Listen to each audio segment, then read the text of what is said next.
नमस्कार, तुमच्या सर्वांचं स्वागत करतो आपल्या चॅनलवर। मित्रांनो, देवेंद्र फडणवीस यांच्याकडनं पुन्हा एकदा असा निर्णय घेण्यात आला ज्यामुळे बौद्ध समाजाकडून त्यांचं मोठ्या प्रमाणात स्वागत होत आहे।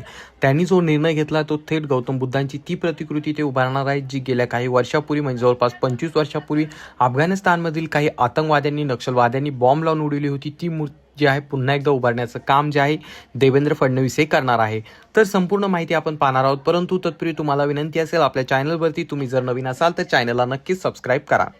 मित्रांनो, नागपूर येथे ज्या बामियाच्या जो पुतळा होता त्याची प्रतिकृती उभारण्यात येणार आहे।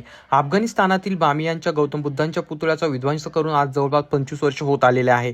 त्याच पार्श्वभूमीवरती नागपूर येथे ज्या त्या पुतळ्याची प्रतिकृती उभारण्यात यावी असा प्रस्ताव जे मुख्यमंत्री फडणवीस यांनी राज्यपालांना दिला आहे।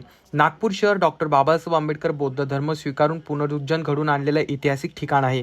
या उपक्रमातून जगाला शांतीचा संदेश जाईल आणि भारत व जपानचे आहे यांचे मैत्रीचे जे संबंध निर्माण होत आहेत ते मैत्रीपूर्ण प्रतीक जे निर्माण होत आहेत ते सर्वांसमोर निघून येईल असं जे आहे देवेंद्र फडणवीस यांचं म्हणणं आहे। तुम्हाला सांगू इच्छितो, विविध क्षेत्रातील शिष्टमंडळाने मुंबईस भेट दिल्याबद्दल मुख्यमंत्र्यांनी आरिगातो गोजायामास असे जपानी भाषेत आभार देखील मानले जपानी लोकांचे। त्या ठिकाणी तुम्हाला सांगू इच्छितो, जपानचे वाकायामा प्रांताचे जे राज्यपाल आहे मियाझाकी इझुमी यांनी ज्या जपानच्या शिष्टमंडळासह हॉटेल ताजमहल या ठिकाणी देवेंद्र फडणवीस यांची भेट घेतली।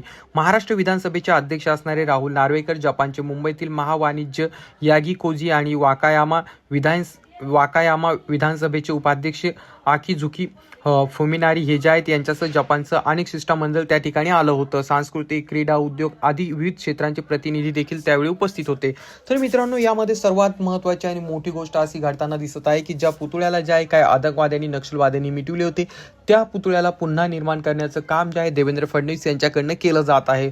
तो पुतळा तुम्ही स्क्रीनवरती पाहू शकता। हा जो पुतळा होता तो या प्रकारची ती गौतम बुद्धांची फार मोठी अशी भव्य दिव्य मूर्ती होती, परंतु त्या ठिकाणी असणाऱ्या अफगाणिस्तानच्या काही लोकांनी, जातीवादी लोकांनी जवळपास 25 वर्षापूर्वी त्या ठिकाणी बॉम्बने हल्ला करून त्या ठिकाणी ती मूर्ती उडून दिली होती आणि स्पेसिफिक ती मूर्ती तोडायची म्हणूनच त्यांच्याकडनं तो तसा घाणेरडा डाव टाकण्यात आलेला होता। परंतु देवेंद्र फडणवीस हे पुन्हा एकदा आता ती मूर्ती उभारून दाखविणार आहे।